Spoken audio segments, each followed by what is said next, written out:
मेरा नाम है काला, अरविंद काला। सास बहू की यूपी में किस किस्म की गपशप होती है, उसकी एक झलक पेश करता हूँ। बहू, जी माँ जी, बहू आज मैं पुराने ख्यालों में डूबी हूँ। अच्छा, क्या सोच रही हैं?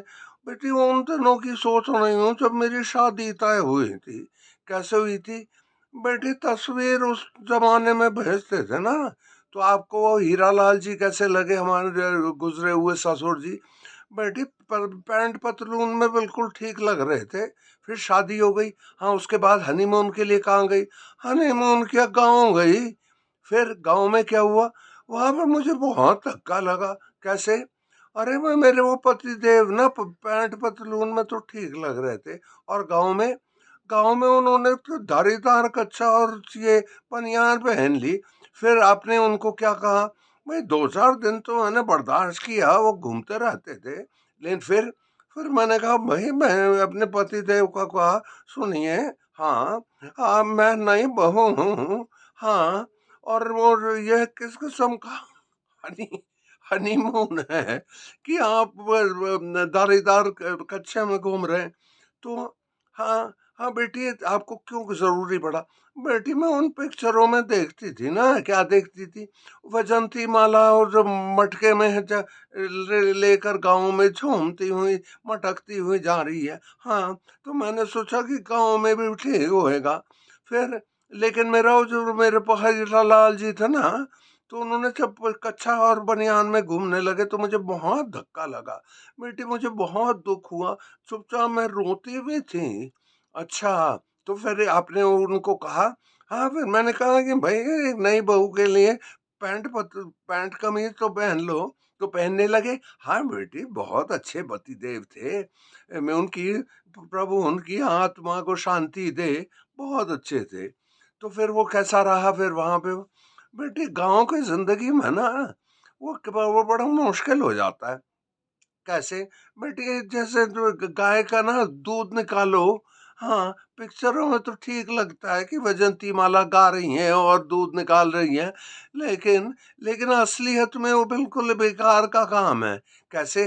बेटी जब आज मैं दूध निकालती थी ना, तो कभी कभी वो गाय अपना गोबर गिरा देती थी उसी टाइम। अरे तब तो वो छींटे लगे होंगे गोबर के।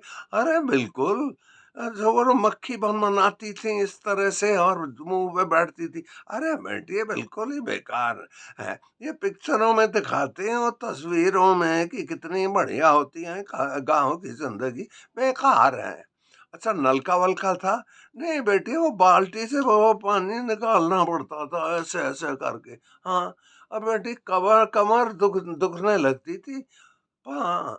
अच्छा, कितनी बाल्टी निकालती थी? अरे 15, 16, 17 इस तरह से। अच्छा। और तो ये तो बड़े मुश्किल की बात थी। अच्छा, वहाँ कंपनी कैसी थी? बेटे ऐसे ही सारी औरतें ना वो घूंघट ऊंघट डाले हुए घूमती रहती थी। कहाँ घूमती थी? अरे कुछ नहीं, कहीं पेड़ के नीचे बैठो। हाँ। और वहां पर भी मक्खी बन बनाती थी। फिर वो कहाँ, फिर कैसे भगाती थी अब मच्छी मक्खियों को? बेटी अखबार होता था ना पुराना, हाँ, तो उसको इस तरह से घुमाते थे कि मक्खी को भगा दें। और कभी कभी उससे वो मक्खी को मारते भी थे। मर जाती थी। अरे मर तो जाती थी, लेकिन उसकी बहन और सास और उसकी भी रिश्तेदार फिर और आ जाती थी। अच्छा, तो ऐसा था। तो फिर अच्छा, तो ये, और आपकी सास कैसी थी माँ जी? मेरी सास बिल्कुल बेकार की थी। कैसे? बेटी एक दफा मैं उधर बीमार पड़ी, फिर बुखार था, मुझे जुकाम था, नजला था। फिर फिर उन्होंने मुझे एक जानवर के डॉक्टर के पास भेज दिया। जानवर के डॉक्टर के पास क्यों? क्योंकि बेटे वो सरकारी आदमी था ना, वो पैसे नहीं लेता था। फिर लेकिन आपको आपको बुरा नहीं लगा कि बेटी अब वो अपने आप ही उसने नीली पीली गोली दी। हाँ, फिर और मैं सेहतमंद थी तो वो अपने आप ही वो हाँ, बुखार बुखार दफा हो गया। अच्छा, ऐसा था।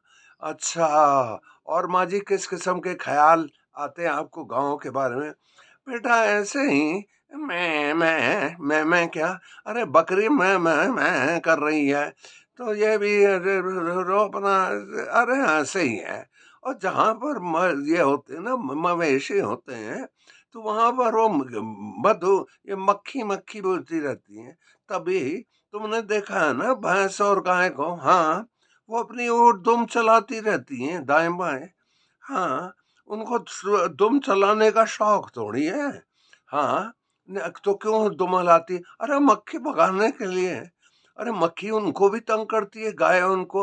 हाँ बेटी, वो भी तो अपने हिसाब के इंसान है होते हैं। हाँ, तो इस तरह से ऐसे बेकार की जिंदगी है गांव की। अब शहर में देखो, हाँ माँ जी, अब ऊपर एक स्विच दबाओ और पंखा घूमता रहता है, तो आदमी बिल्कुल इंसान शाहजहां की तरह हम रहते हैं। हाँ, ऐसे रहो, रोशनी हो गई, ऐसे करो, अंधेरा हो गया, बहुत अच्छा। और टीवी में भी आते हैं दुनिया भर के प्रोग्राम फ्री। हाँ, अब तो जिंदगी बहुत अच्छी है। और बेटे, तुम्हारी जिंदगी स्कूल में कैसा चल रहा है? माँ जी, वो प्रिंसिपल के खिलाफ हो गई हैं टीचर। क्यों? क्योंकि वो सख्त सख्त सख्त बहुत है। किस तरह से? बेटी, कभी वो टीचर कहती है ना छुट्टी लेना चाहती हूँ, तो अगर वो प्रिंसिपल कहती है कि एक दिन की तनख्वाह कट जाएगी, तो फिर वो टीचरों को ना वो बीमार टीचरों को भी आना पड़ता है। तो बेचारी और खराब हो जाती होगी। नहीं, आ जाती हैं, वो अपना दाखिला कर देती हैं रजिस्टर में। हाँ, और वो बैठी रहती हैं कि कोई कहानी मनोहर कहानियां पढ़ती रहती हैं। तो उनकी उनकी भी जिंदगी ठीक ठाक चलती है। अच्छा, और बेटी, वो तुम्हारी वो जेठानी कैसी है बेटी? हाँ, माँ जी, वो तो बेकार की है। अरे सब जेठानी बिल्कुल बेकार की होती हैं। मेरी भी जेठानी बिल्कुल ही बेकार की थी। अब वो कहाँ रहती हैं? कानपुर में? नहीं बेटी, वो वहाँ रहती हैं। वहाँ कहाँ? अरे भाई, ऊपर चली गई। ओ माँ जी, आपको अच्छी नहीं लगती थी? नहीं बेटी, उनका मतलब बस तो ऐसे ही थी, सड़ी हुई सी थी। और आपकी तो देवरानी भी थी। हाँ, देवरानी थी, उनका नाम भी देवका था। वो कैसी थी? थी बहुत अच्छी, लेकिन बात ही नहीं करती थी। क्या गूंगी थी माँ जी? नहीं, गूंगी नहीं, वो बस बहुत कम एक आध लफ्ज इस्तेमाल कर लिया। किस तरह से? बेटी, वो इस किस्म की थी। हाँ, अगर उसको गुड मॉर्निंग कहना हो ना, हाँ, तो पहले गुड कहेगी। हाँ, और 2 मिनट के बाद मॉर्निंग कहेगी। हाँ, तो आदमी जब वो बोलती थी गुड, तो इंसान सोचता था कि ये गुड का किसका जिक्र कर रही है। और वे 2 मिनट के बाद जब वो मॉर्निंग बोलती थी, तो हम कहते मॉर्निंग क्या? अब वो उसका मतलब था कि गुड मॉर्निंग एक साथ नहीं बोलती थी। अरे, ये तो बड़ी दिलचस्प है। वो कहता रहे, अरे वो अमेरिका में बैठी है, अमेरिका में भी इसी किस्म से वो एक आध लफ्ज बोलती है। बेटी, ये तो मालूम नहीं, मैं अमेरिका तो कहीं नहीं। और अब समझ गए, पता नहीं अब सब किसका किस किस की खबर रखो बेटी, बड़ा मुश्किल हो जाता है। हाँ, अच्छा माँ जी, अब आप आराम करिए। हाँ बेटी, थोड़ी सा आराम कर ही लेती हूँ। बस रूह अफ़ज़ा भेज देना, ठीक है ना? हाँ ठीक है। हाँ, जीती रहो बेटी, जीती रहो।